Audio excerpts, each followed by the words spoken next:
Tolong geserin dulu deh ke atas ini, cepetan. Geserin, cepetan, geserin. Cepetan, geserin, cepetan. Baju geserin ke atas. Oke, PowerPoint sudah terlihat ya? Iya.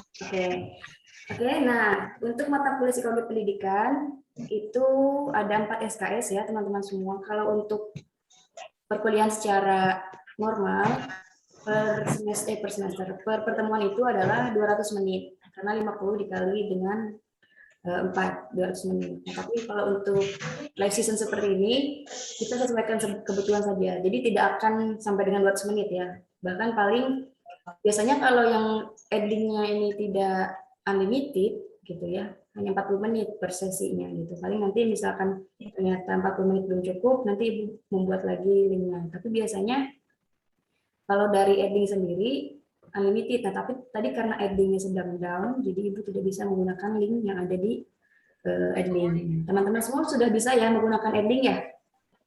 Sudah, oke. Iya, sudah. Nanti, Ibu juga akan upload selain PowerPoint dan lecture note akan ada kuis dan tugas gitu. Jadi nanti mahasiswa bisa mengakses dari sana setelah melakukan perkuliahan live season begitu. Ada kuis dan tugas. Kuisnya itu 10 soal. Kemudian tugas diskusi sekitar 5 soal gitu ya. Oke, Bu mulai saja psikologi pendidikan. Nah, apa sih psikologi pendidikan itu? Apakah sama dengan psikologi gitu ya? Psikologi pendidikan itu merupakan cabang ya, cabang ilmu dari psikologi. Nah, psikologi sendiri adalah ilmu yang mempelajari apa? Ada yang tahu? Psikologi ilmu yang mempelajari apa? Kejiwaan. Kejiwaan. Oke, ada lagi?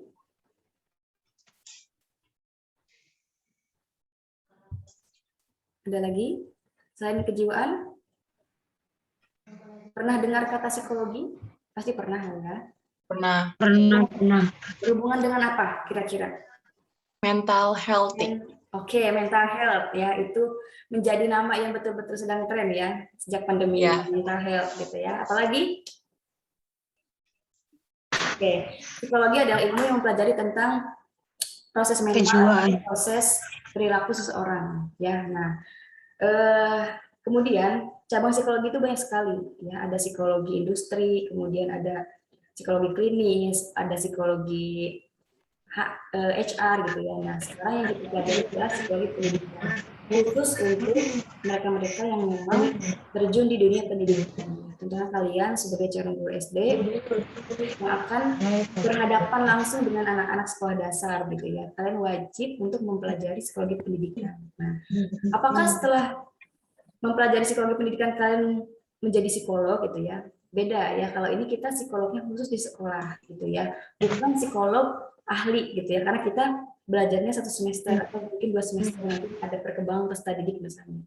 Beda dengan mereka-mereka yang kuliah memang di jurusan psikologi. Mereka setelah 4 tahun kuliah psikologi, mereka bisa menjadi psikolog. Tapi kalau kita di sini belajar psikologi pendidikan yaitu untuk melengkapi kompetensi atau kualifikasi profesionalisme menjadi guru gitu. Karena salah satu cabang ilmu yang harus kita pelajari adalah psikologi pendidikan. Bagaimana memahami anak-anak peserta didik kita, bagaimana memahami mereka dengan berbeda-beda minat bakat, kemudian berbeda-beda kepribadian. Nah, kita harus bisa memahami itu. Gitu ya. Mungkin gambaran besar mengenai psikologi pendidikan. Nah, kemudian apa saja sih pertemuan hari ini tujuannya? Oke, yang pertama yaitu mengenai tujuan tadi ya, kita bagaimana mempelajari psikologi pendidikan, kemudian nanti juga ada ruang lingkup kajian psikologi pendidikan, kemudian nanti juga ada sumber pembelajaran yang dapat kalian jadikan rujukan untuk mata kuliah psikologi pendidikan ini. Nah, kemudian apa sih tujuan atau urgensi mempelajari psikologi pendidikan? Apakah kita harus bisa misalkan menyembuhkan anak-anak yang memang mengalami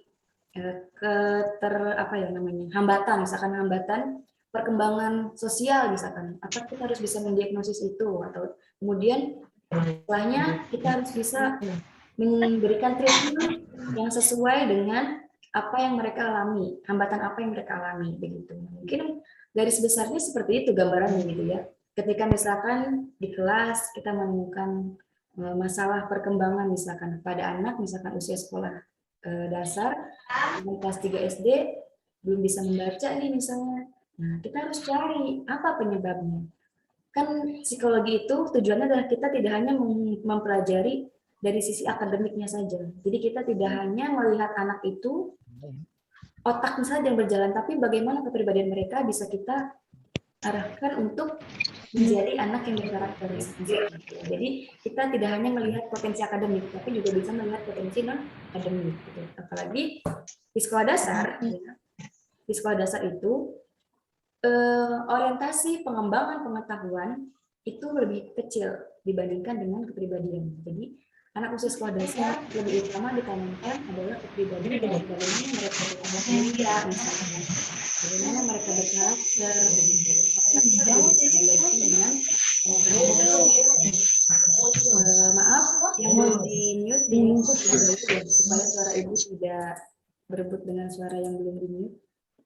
Oke. Kemudian, nah ini ya, salah satu contohnya adalah bagi peserta didik. Nah, ketika kita sudah mendapat materi mengenai psikologi pendidikan, nah mudah-mudahan nanti kita bisa aplikatif, bisa mengaplikasikannya ke dalam pembelajaran begitu ya, sehingga peserta didik itu dapat merasa dipahami. Gitu. Kan kita juga sebagai orang dewasa kalau kita bertemu dengan seseorang, dengan teman misalkan ya, atau dengan siapapun teman dekat gitu. Ketika kita merasa dipahami, kita gimana rasanya? Senang atau tidak? Senang ya, senang. Misalkan, senang. Misalkan kita punya teman, kemudian kita tuh belum ngomong apa-apa gitu ya, mungkin baru mengekspresikan kalau kita misalkan lapar misalkan. Terus tahu-tahu dia bawain makanan nih, ya kan? Misalkan, dan nanti kok dia tahu aja ya, aku lagi lapar misalkan gitu. Nah, setidaknya berarti kita tuh sudah ada ikatan emosional gitu ya, ikatan emosional dengan orang terdekat gitu, dengan teman, dengan keluarga gitu ya. Nah, begitu juga kita dengan peserta didik. Kita tuh belajar bagaimana kita membangun emosi ketika peserta didik tidak bisa mengungkapkan dengan kata-kata, tapi kita bisa gitu. Apa ya bahasanya mungkin agak sulit ya, artinya bagaimana bisa Bu gitu kan? Saya dengan adik saya aja kadang tidak mengerti apa yang dia inginkan misalnya seperti itu. Pagi dengan peserta didik yang bertemunya mungkin tidak intens misalkan seperti itu. Nah, tapi dari sinilah gitu ya, kita harus tetap belajar gitu ya. Kita harus setidaknya paham apa yang mereka mau dan apa yang mereka inginkan dan apa potensi yang ada dalam diri mereka gitu. Kurang lebih seperti itu ya. Kemudian yang kedua adalah mereka merasa dihargai ya. Setelah dipahami kemudian mereka dihargai. Jadi apapun usaha mereka ya, tidak sesuai dengan misalkan rules-nya yang ada di kelas gitu ya, hargailah tetap mereka gitu ya, karena sekecil apapun usaha mereka hargai itu akan memberikan dampak besar gitu pada anak-anak ya, pada anak gitu. Jangankan misalkan anak ikut lomba misalkan atau anak ikut kompetisi apa ya, reportnya besar gitu ya, anak mengerjakan gambar saja misalkan di kelas misalkan. Nah, tetaplah hargai mereka, misalkan meskipun itu bukan pelajaran menggambar, misalkan itu sedang pelajaran matematika, misalkan, tapi mereka menggambar. Nah, tetap hargailah mereka. Bagaimana caranya itu nanti kita akan pelajari ke depannya, ya.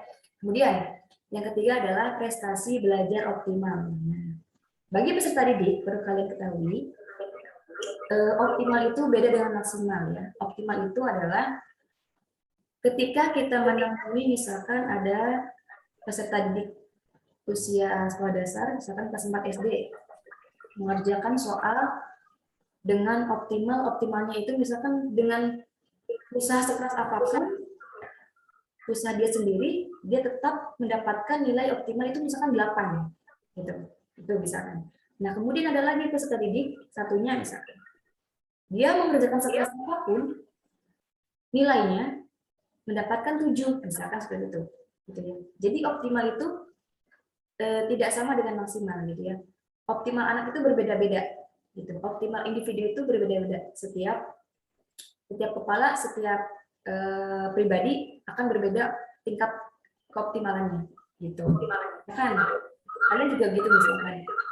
Ada satu momen di mana misalkan kalian interest sekali dengan satu hal yang memang menjadi minat kalian. Misalkan ketika bertemu dengan event, misalkan ada event bazar. Bazar ini ada di sebelah sini misalkan bazarnya bazar buku misalkan. Nah sebelah sini ada misalkan bazarnya bazar seni misalnya ya. Yang berkaitan dengan seni. Nah kan bukunya misalnya buku-buku ilmiah misalkan. Nah, buku-buku ilmiah ini kan bisa berkaitan dengan otak kiri atau kanan.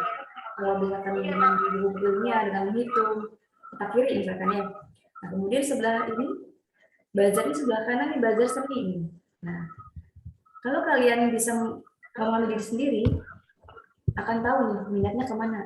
Aku sepertinya lebih minat ke seni nih. Nah, berarti itulah salah satu bagaimana mengenali diri sendiri gitu ya. Salah satu bagaimana kalian paham mengenai minat dan bakat kalian gitu. Nah, kemudian berkembang secara akademik dan non akademik. Peserta didik itu tadi ya yang sudah dikatakan potensi mereka tidak hanya berkaitan dengan akademik, tapi juga non akademik. Non akademik itu banyak. Misalkan contohnya olahraga, ya kemudian seni tadi ya, kreativitas mereka misalkan. Itu juga patut untuk diperhatikan karena anak-anak itu memiliki bakat yang berbeda-beda. Seni juga bercabang-cabang, ada seni musik, seni tari, seni suara misalkan seperti itu ya. Nah, itu memahami peserta didik intinya. Kemudian bagi pendidik, nah, apa sih pentingnya belajar psikologi pendidikan bagi pendidik? Oke, yang pertama yaitu berkaitan dengan kerangkanya dulu ya. Kita lihat kerangkanya dulu. Psikologi pendidikan itu menjadi pedoman untuk calon pendidik, ya, untuk teman-teman guru SD, gitu ya, dalam aspek pemahaman sebagai manusia sebagai individu yang unik, gitu ya tadi ya. Jadi manusia itu adalah individu yang unik. Tiap manusia mempunyai kepribadian masing-masing, keunikan masing-masing, gitu ya, punya potensi masing-masing dan itu tidak sama, gitu. Berbeda-beda, keunikannya berbeda-beda, gitu. Kemudian yang kedua adalah self practice, gitu ya, memahami diri sendiri. Nah, tadi sudah Ibu katakan, jadi kunci memahami orang lain adalah terlebih dahulu kita memahami diri kita sendiri, gitu. Kan ada ibarat juga kata-kata ya, sebelum kalian mencintai orang lain, cintailah Diri sendiri. Betul sekali. Sebelum diri orang lain, cintailah diri sendiri. Sebelum kalian membahagiakan orang lain, bahagiakanlah diri sendiri. Ya, Sendiri. Betul. Iya, begitu juga dengan belajar psikologi pendidikan ya. Jadi kalian seakan-akan ini nanti 1 semester ke depan silahkan belajar bagaimana memahami diri sendiri. Gitu. Kan bahkan di prodi psikologi itu sendiri, ketika mereka mengambil jurusan psikolog, itu seperti mereka tuh berobat jalan, gitu. Karena berobat jalan selama 4 tahun, berarti seperti itu ya. Kita ya berobat jalannya selama 1 semester ya, cukup lah ya. Gitu. Karena kita tuh belajar bagaimana mengelola mental health yang betul-betul bisa mengelola emosi, kemudian juga kita bisa tetap mentransferkan energi positif bagi orang-orang di sekitar kita, gitu ya. Tapi mungkin kita bukan menjadi psikologi yang handal karena kita bukan orang psikolog, tapi setidaknya kita mempelajari dasar-dasarnya untuk memahami diri sendiri dan peserta didik, begitu. Oke. Nah, kemudian yang ketiga adalah well understood. Nah, tadi setelah memahami diri sendiri, kemudian kita memahami keunikan dan cara memperlakukannya. Cara memperlakukan peserta didik maksudnya ya, gitu. Setelah kita memahami mereka, kita kenal sama mereka gitu ya, kita memahami keunikannya gitu. Kita memahami keunikannya, kita tahu bagaimana memfasilitasi mereka, men-treatment mereka dalam hal perkembangan minat dan bakat mereka, begitu. Itu yang berkaitan dengan well understood. Kemudian yang keempat adalah being great educator, gitu. Menjadi pendidik yang hebat. Nah, ini tentunya adalah goals kita mudah-mudahan setelah memahami bagaimana apa-apa saja yang kita pelajari di psikologi pendidikan. Nah, harapannya teman-teman semua bisa menjadi pendidik yang hebat, gitu ya. Karena proses pendidikan itu tidak terlepas dari ini generasi penerus-penerus sekarang ini yang ada di Nusa Putra ya, khususnya begitu ya, umumnya di Indonesia gitu ya, calon-calon pendidik yang menjadi garda terdepan bagi penerus-penerus pendidik gitu ya, karena segala sesuatunya ditentukan oleh aspek pendidikan gitu ya. Satu negara dapat maju ditentukan oleh pendidikan. Nah, ibu harapannya kalian menjadi pendidik-pendidik yang hebat, menjadi pendidik-pendidik yang memang betul-betul memberikan role model bagi peserta didik kalian nanti di SD gitu ya. Kemudian, nah ini ruang lingkup kajiannya itu ada pembawaan individu maksudnya mungkin ya. Kemudian ada juga lingkungan fisik dan psikologis. Kemudian perkembangan peserta didik. Kemudian ada proses tingkah laku, mungkin kita pelajari juga ya. Nanti ada hakikat dan ruang lingkup belajar juga apa saja. Kemudian ada faktor yang mempengaruhi proses belajar. Ada faktor internal dan faktor eksternal gitu ya. Kemudian ada hukum dan teori belajar. Itu. Kemudian, nah ini ada juga nanti pengukuran pendidikan. Mungkin kita tidak terlalu ke pengukuran karena paling ke evaluasinya gitu ya, bagaimana mengevaluasi studi. Kemudian ada aspek praktis pengukuran pendidikan, kemudian transfer belajar, kesehatan mental, nah kemudian pendidik yang membentuk watak atau kepribadian dan kurikulum pendidikan dasar, khususnya pendidikan di kurikulum 13 yang sekarang sudah berjalan, yaitu kurikulum yang tendensinya hybrid gitu ya. Nah, kemudian referensi. Nah, ini referensi kalian bisa lihat, bisa searching di Google gitu ya mengenai psikologi pendidikan. Salah satunya itu tentang educational psychology theory and practice. Nah, sebetulnya ini semuanya buku gitu ya. Tapi kalian mungkin nanti akan akan lebih baik ketika kalian memiliki buku itu, misalkan boleh beli online atau boleh pinjam, misalkan seperti itu. Silahkan cari yang berkaitan dengan buku-buku psikologi. Boleh di luar ini, di luar 3 ini boleh. Ibu memberikan judul ini untuk referensi saja. Silahkan kalian misalkan punya buku psikologi yang lain yang berkaitan dengan psikologi pendidikan, silahkan boleh jadikan referensi gitu ya. Tapi biasanya teman-teman mahasiswa memang online gitu ya. Ketika ada online silahkan, misalkan ada buku yang free berbayar, free tidak berbayar, silahkan yang bisa dibaca-baca gitu ya. Tapi kalau misalkan tidak ada pun boleh, misalkan setiap ingin cari referensi boleh mencari referensi dari jurnal, artikel, misalkan ya seperti itu boleh gitu. Tidak harus dari buku. Itu saja mungkin dari Ibu berkaitan dengan orientasi mata kuliah, karena kita di di psikologi pendidikan ini tidak mendapat jadwal offline. Nah, mungkin nanti di satu sesi di mana Ibu ingin offline tidak keberatan ya, misalkan Ibu mengajukan offline gitu ya. Tidak keberatan Tidak, kan? Bu. Ya. Tidak. Siap, Bu. Ya, supaya nanti terima kasih, supaya nanti kita bisa lebih mengenal lagi gitu ya. Tapi mungkin tidak sebanyak jadwal offline yang sedang dilakukan sekarang gitu ya, karena keterbatasan gitu. Kemudian untuk penilaian sama ya, tidak hanya UTS UAS gitu ya, teman-teman mahasiswa perlu diketahui kehadiran kalian setiap season itu dilakukan pertemuan pertama, pertemuan ke-7 sebelum UTS, dan pertemuan ke-15 sebelum UAS. Nah, itu ada 3 live season. Kemudian untuk selebihnya kalian mengerjakan tugas kuis, daring, dan tugas diskusi gitu. Tugas-tugas yang ada di setiap sesinya. Jadi setiap Senin atau Selasa, semua konten biasanya diupload di dosen. Kemudian kalian diberi waktu selama 1 minggu untuk mengerjakan tugas sampai dengan Senin depan. Gitu. Sampai dengan hari Minggu. Sampai dengan hari Minggu. Nah, jadi ini sudah grading. Gitu. Kemudian hadirin itu juga dihitung absensi, kemudian kuliah, tugas, UAS. Nah, kalau untuk beberapa mata kuliah mungkin ada tugas yang berkaitan dengan proyek gitu ya. Biasanya proyeknya misalkan membuat artikel atau misalkan proyeknya misalkan membuat video pembelajaran, itu mungkin nanti di mata kuliah yang memang relevan dengan itu, begitu ya. Oke, sampai sini dulu. Ada yang bertanya? Silakan. Ini alhamdulillah nih sudah ada 34 mahasiswa yang hadir.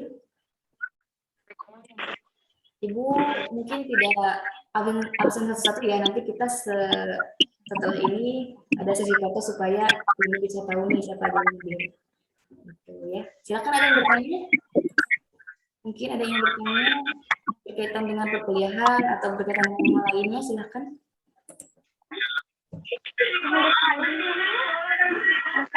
Udah lelah?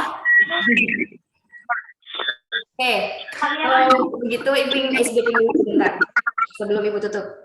Mungkin ngantuk ya. Oh, absen di sebelah mana? Gak apa-apa, nanti absennya biar Ibu saja, karena absen yang seharusnya di ending ini karena ini bukan link dari ending, jadi nanti biar Ibu langsung screenshot, langsung Ibu absenkan di ending sendiri gitu ya. Ini karena tadi endingnya down, jadi harusnya linknya dari ending. Gak apa-apa, nanti Ibu yang absenkan manual. Oke, SBK dulu sebentar ya. Ketika Ibu bilang telinga, berarti pegang telinga. Ibu bilang kepala, berarti pegang kepala, ya. Ibu bilang hidung, berarti pegang hidung. Oke ya, siap? Yuk, semua buka kamera. Kamera semuanya. Yang belum nih, yang belum siapa nih? Eni, Nadia. Yuk, oh Nadia sudah. Bibi, Sandri, Airisa, Nyimas, Zain. Buka kamera dulu. Ibu mau lihat nih. Aziz juga. Yuk. Ice breaking sebelum penutupan ya. Yuk. 1, 2, 3. Hidung. Mulut. Telinga. Telinga. Kepala. Kepala. Telinga. Telinga. Oke. Mata. Mata. Oke. Ada yang salah, ada yang betul. Oke, terima kasih ya. SDK-nya, terima kasih. Semoga kita bertemu lagi di sesi selanjutnya. Semoga besok mungkin tugas saja ya, mungkin tugas daily. Nah, kita nanti mudah-mudahan ada sesi pertemuan gitu ya, supaya bertemu dengan teman-teman semuanya. Oke, mungkin Ibu tutup ya, karena ini juga sudah malam, kalian sudah lelah, ya, tadi kuliah offline gitu ya. Selamat beristirahat semuanya. Mohon maaf bila ada kata-kata yang kurang berkenan dari Ibu. Ibu foto dulu ya sebentar ya. Oke. Ya, Bu. Ya, senyum termanisnya silahkan. Ya. Senyum termanis. Emailnya enggak sih? Wajah terganteng tercantiknya ditunjukkan. Oke, hitungan 3 ya, semua senyum. Tap 1, jempol, 2, Bu. 3. Tap jempol, Bu. Oke, lagi ya, satu kali lagi ya. 1, 2, 3. Oke, terima kasih semuanya. Ibu tutup ya. Ya. Terima kasih, Assalamualaikum Ibu. warahmatullahi wabarakatuh. Selamat malam, selamat istirahat semuanya. Terima kasih, Ibu. Terima kasih, Bu. Oke, dah. Dadah. Bu,